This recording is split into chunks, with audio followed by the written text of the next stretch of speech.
Sim, a salvação é por meio das obras. Seja bem-vindo, este é o canal Descomplicando as Escrituras e vamos para mais um vídeo.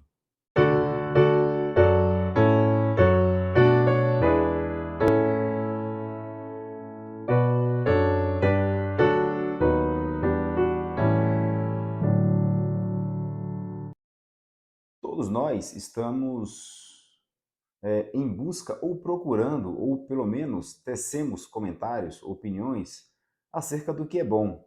Isso significa que existe um padrão de bondade. Nós graduamos aquilo que é belo. Portanto, também existe um padrão de beleza.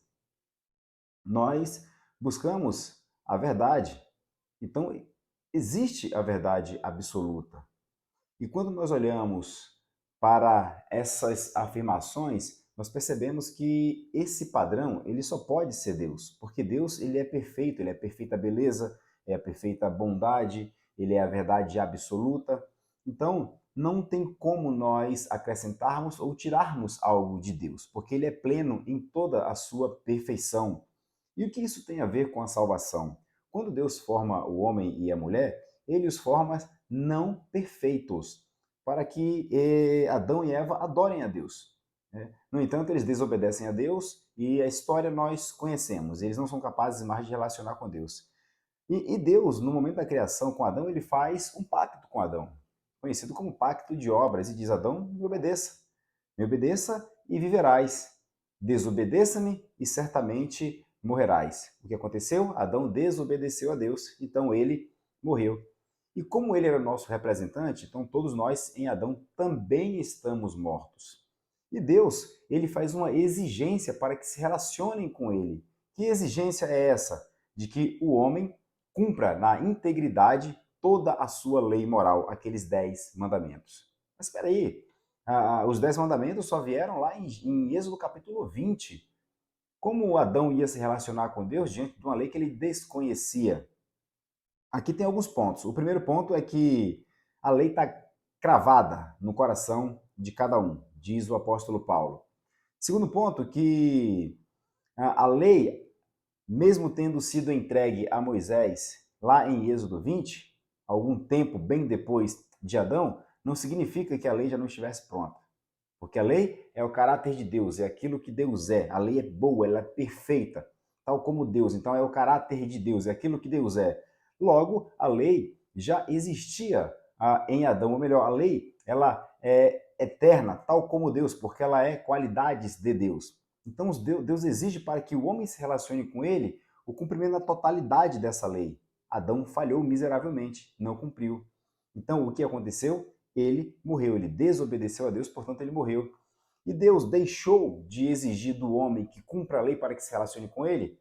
Também não. Veja que em todo o Antigo Testamento, em especial naqueles momentos que antecedem a entrada do povo em Canaã, Deus ele sempre diz, lá no livro de Deuteronômio, né, a repetição da lei, para que o povo, quando adentrar a terra prometida, obedeça a Deus. Me obedeçam, me obedeçam, me obedeçam. Né? Vivam segundo a lei e viverão. E vemos também isso em Josué, reforçando isso. Olha, vocês vão entrar na terra prometida, chegando ali, chegando nessa terra, me obedeçam e vocês viverão. No entanto, nós percebemos que o homem não cumpre a lei. Ele não cumpre, portanto, ele é fadado ao fracasso e, portanto, merecedor da condenação. E quando eu digo que o homem é salvo pela lei, é porque o próprio Deus faz essa exigência. Quando ele faz o pacto com Abraão, lá em Gênesis 15, o que, que ele diz para Abraão? Abraão faz uma promessa a Abraão, Abraão questiona Deus, para que Deus, que ele vai saber que Deus vai cumprir. Então ali Deus pede para que ele parta os animais. Se você não conhece esse pacto que Deus fez com Abraão, tem um vídeo aqui no canal, você pode pesquisar e está aí disponível. Então Deus vai fazer o pacto com Abraão. E quando Deus faz o pacto com Abraão, o que ele exige de Abraão? A mesma coisa que exigiu de Adão. Que eles andem segundo a lei, que eles cumpram toda a lei moral de Deus, porque Deus não pode se relacionar com ninguém que é imperfeito. Não há imperfeição, por exemplo, na relação intertrinitária, Pai, Filho e Espírito Santo. Ali, há a plenitude da perfeição. Então Deus não se relaciona com o que é imperfeito. E então Deus faz esse pacto com Abraão. E aí você vai, caso não tenha assistido ao vídeo, quando você assistir, você vai ver que na hora de assinar esse contrato, quem assina esse contrato é o Deus Pai e o Deus filho nesse contrato? Porque Deus é sabedor de que Abraão não iria cumprir, mas Deus exige que a lei seja cumprida. E aí nós vamos ver o conselho de Tiago, nós vamos ver diversas passagens na Bíblia, Deus exigindo que o homem ande segundo a vontade dele, segundo a vontade preceptiva dele. E o que acontece? Se Deus Pai e Deus Filho assinam ali o contrato, Jesus dizendo para Deus o seguinte: Pai, se aqueles os quais eu represento, não cumprirem aquilo que está sendo aqui acordado, que eles andarem segundo a tua vontade de forma plena, que aconteçam comigo, o que aconteceu com esses animais partidos ao meio. O que nós temos ali? Um representante.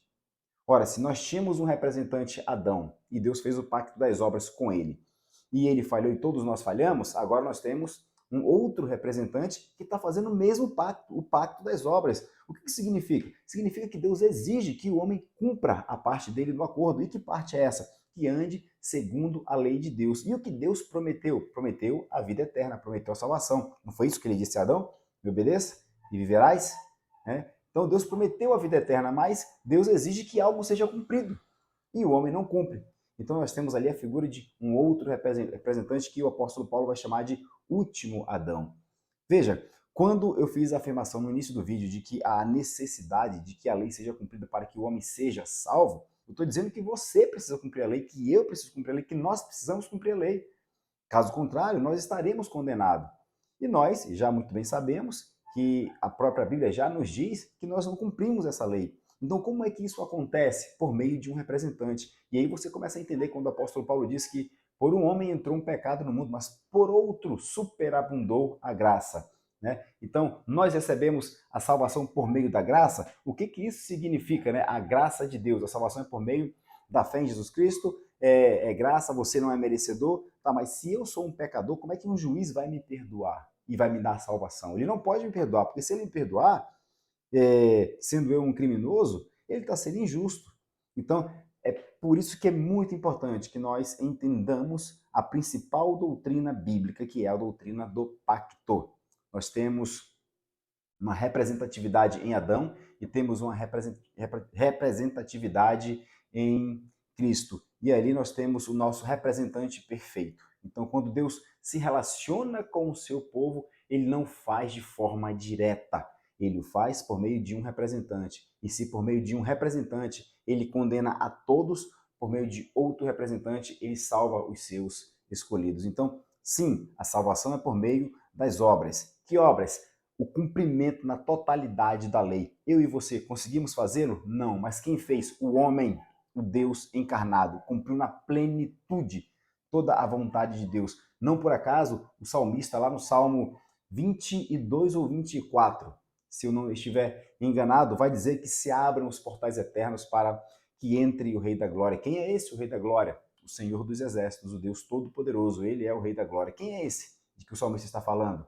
É o próprio Jesus, aquele que mereceu como homem ir por céu. Não era esse o acordo do contrato?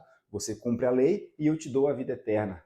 Esse não foi o acordo para com o homem? Então nós temos um homem, Cristo, o Deus Todo-Poderoso, e o homem também, 100% homem, 100% Deus. Foi lá, cumpriu toda a lei como homem, e ele é digno de entrar no céu. Então os portais eternos se abrem para que ele possa então entrar e receber aquilo que é dele por direito.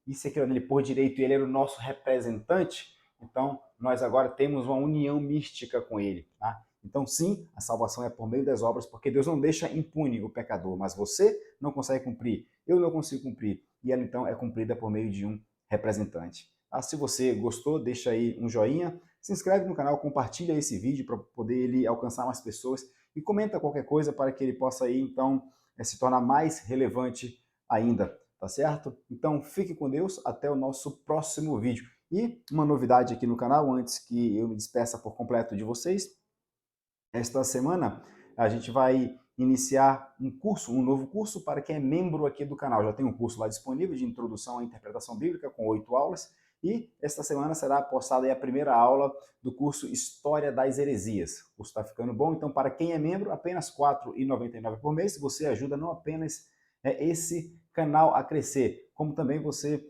ajuda aí no crescimento, no seu crescimento espiritual, no seu conhecimento acerca das coisas de Deus, tá bom? Então, mais uma vez, Curte, comenta, compartilha e se inscreve aí no canal. E até o nosso próximo vídeo, se Deus assim nos permitir.